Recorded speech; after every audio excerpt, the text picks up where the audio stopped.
ককায়েকৰ হাতত প্ৰাণ গ'ল ভগ্নীৰ 18 বছৰীয়া ভনীয়েকক কেঁচিৰে ডিঙি ৰেপি নিৰ্মম হত্যা অভিযুক্ত পুকেশ সোনকাৰক গ্ৰেপ্তাৰ আৰক্ষীৰ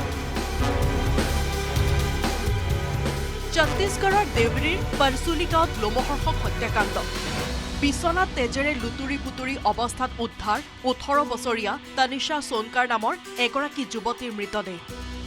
নিজৰ 21 বছৰীয়া ককায়েকে তানিশাক কেঁচিৰে ডিঙি ৰেপি অতি নিৰ্মমভাৱে হত্যা কৰে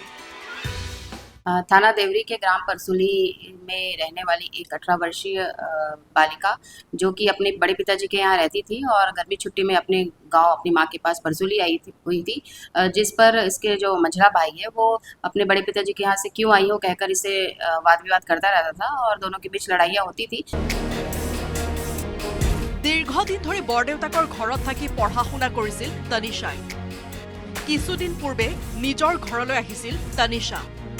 এই কথাত ক্ষুণ্ণ হৈছিল তানিশাৰ ককায়েক পুকেশ সোনকাৰ পুনৰ বৰদেউতাকৰ ঘৰলৈ তানিশাক ঘূৰি যাবলৈ জোৰ দিছিল পুকেশে যাৰ বাবে দুই ভাতৃ ভগ্নীৰ মাজত প্ৰায় তীব্ৰ বাক বিতণ্ডা তথা মাৰপিট পৰ্যন্ত হৈছিল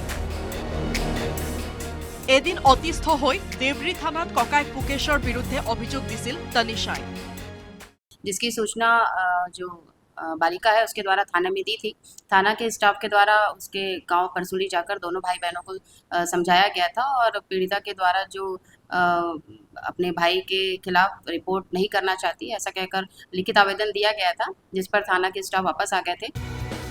थानात অভিযোগ পোৱাৰ পিছতে ঘটনাৰ তদন্তৰ বাবে তানিশাৰ ঘৰত উপস্থিত হৈছিল আৰক্ষী কিন্তু ঘৰুৱা বিবাদ আৰু ভাতৃ ভগ্নীৰ সম্পৰ্কৰ কথা ভাবি আইনী ব্যৱস্থা লবলৈ অমান্তি হয় পৰিয়ালৰ লোক যাৰ বাবে তানিশায়ো নিজৰ অভিযোগ প্ৰত্যাহাৰ কৰে এই ঘটনাৰ পাছতে দুয়োৰে মাজৰ কাজিয়াৰ অন্ত পৰা বুলি ভাবিছিল পৰিয়ালৰ লোকে কিন্তু এই ঘটনাই তেওঁলোকৰ জীৱনলৈ অমানিশা নমাই আনিব বুলি সপোনতো ভবা নাছিল তানিশাৰ পিতৃ-মাতৃয়ে আৰক্ষী যোৱাৰ পিছতে নিজৰ কোঠাত শুই আছিল তানিশা তাৰে যেন সুযোগ লৈছিল ককায়েক পুকেশে এখন হাতত কেঁচি লৈ শুই থকা অৱস্থাতে তানিশাৰ ডিঙিত উপৰ্যুপৰি আক্ৰমণ কৰে পুকেশে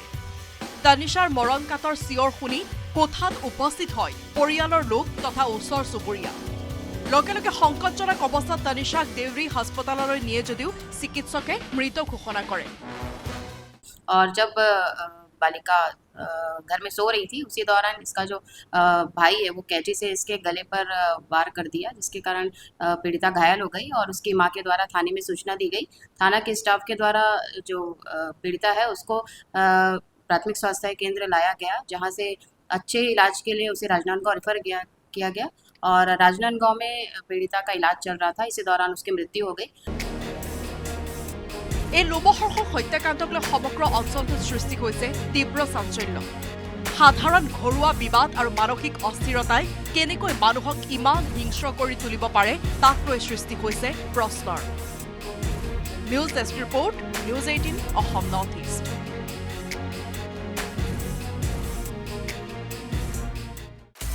আপুনি বিচৰা বাতৰি পাব কেৱল নিউজ 18 এপত নিউজ 18 এপ ডাউনলোড কৰিবলৈ স্ক্যান কৰক এই QR কোড গুগল প্লে ষ্টৰতো পাব এই নিউজ 18 এপ